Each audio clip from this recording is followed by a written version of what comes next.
Hello दोस्तों, मेरे कहानी वाले चैनल पे आप सभी का स्वागत है। तो हमारी आज की कहानी है सास भी कभी बहू थी। अरे बहू, तू क्या मुझे बेवकूफ़ समझती है? क्या हुआ माँ जी, आप इस तरह क्यों बोल रही हैं? तू काम ही ऐसे करती है। एक हफ्ते से कह रही हूँ कि पिंकू दर्जी से मेरे कपड़े ले आ, पर तू है कि टाले ही जा रही है। अपने लिए सूट सिलवाने में तू तो बड़ी फुर्ती दिखाती है। अरे माँ जी, आप हर वक्त बस मौके की तलाश में रहती हो, छोटी छोटी बातों का बतंगड़ बना देती हो। वैसे भी उस दर्जी ने आपके कपड़े अभी तक नहीं सिले, तो अब मैं क्या करूं?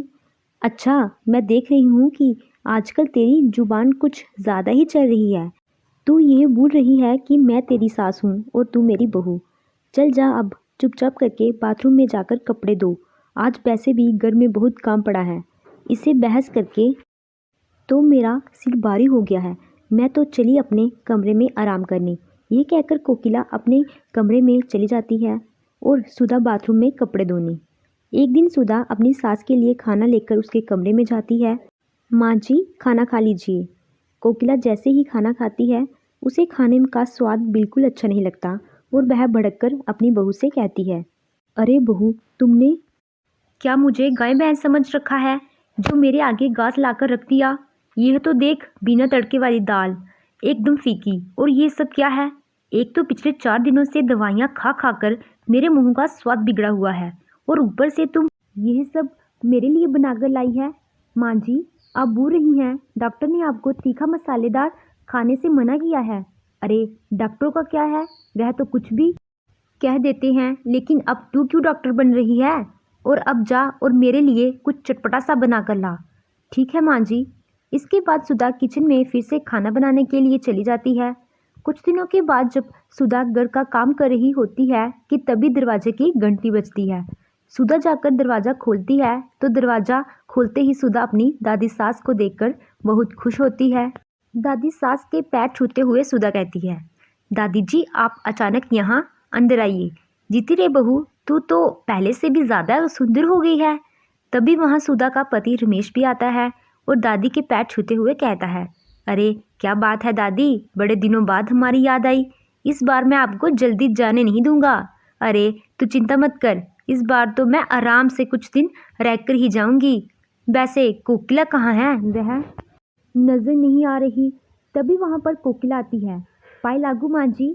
कोकिला की सास सुमित्रा हंसते हुए कहती है, कोकिला, कितनी मोटी हो गई है तू। लगता है तेरे चटोरेपन की आदत अभी तक नहीं गई। अच्छा सुन, मैं बहुत थक गई हूँ, जल्दी से मेरे लिए एक गिलास ठंडा शरबत लेके आ। तभी कोकिला सुधा को शरबत लाने के लिए कहती है।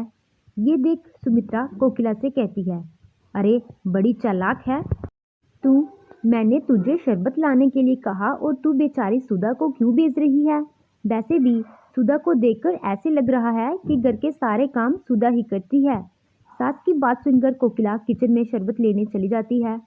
शाम को सभी एक साथ बैठे होते हैं तो सुमित्रा सुधा से कहती है, सुधा बहू, मैंने यहाँ के शंकर भगवान के मंदिर की बहुत तारीफ सुनी है, मुझे आज वहाँ के दर्शन करवा कर ला। अपनी सास की बात सुनकर कोकिला कहती है, आप चिंता मत करिए माँ जी, मैं अभी तैयार होकर आती हूँ और आपको मंदिर ले जाती हूँ। अरे तुझसे किसने कहा चलने के लिए? मैं तो सुधा बहू को लेकर जा रही हूँ, और तू भी हमारे साथ चलेगी तो घर में खाना कौन बनाएगा? एक काम कर, घर पर रह और मेरे आते वक्त मेरे लिए आलू के परांठे, दही और काजू बादाम डालकर बढ़िया सी खीर बनाकर रखना। अरे सुधा बहू, जल्दी से तैयार हो जा, देर हो रही है, हम दोनों चलते हैं। थोड़ी देर के बाद सुधा तैयार होकर आती है और सुमित्रा को मंदिर दिखाने के लिए ले जाती है।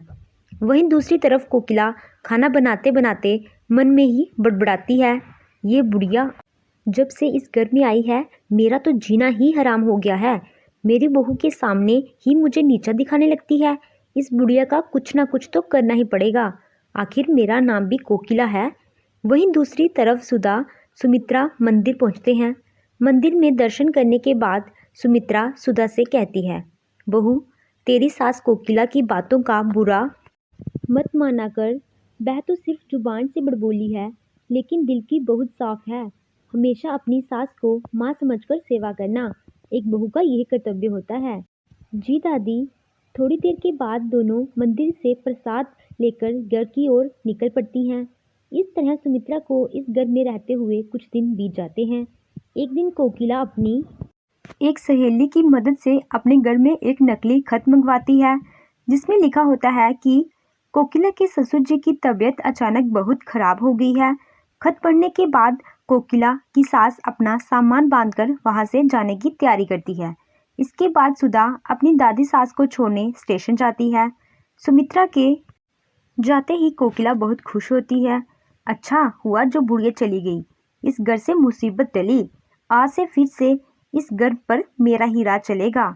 जब सुधा घर वापस आती है तो कोकिला सुधा से कहती है, क्यों सुधा बहू, उस बुढ़िया को गाड़ी में बिठा आई?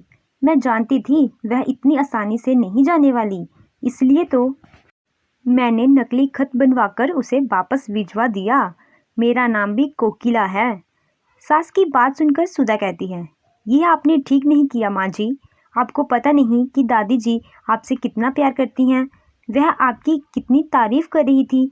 वह मुझसे कह रही थी कि सासू माँ माँ समान होती है, इसीलिए अपनी सास की खूब सेवा करना। और उन्होंने आपके लिए ये कंगन भी भेजे हैं, जो वह आपको देने के लिए गांव से लेकर आई थी। अपनी बहू की बातें सुनकर और अपनी सास के मन में उसके लिए इतना प्रेम देखकर उसकी आंखें भर आती हैं। वह अपनी बहू को गले लगाते हुए कहती है, मुझे माफ़ कर दो बहू, मैंने अपनी सास और बहू दोनों को गलत समझा। मैं भूल गई थी कि सास भी आखिर बहू होती है। तो दोस्तों, आपको ये कहानी कैसी लगी? कहानी अच्छी लगी हो तो वीडियो को लाइक कीजिएगा और मेरे चैनल को सब्सक्राइब कीजिएगा।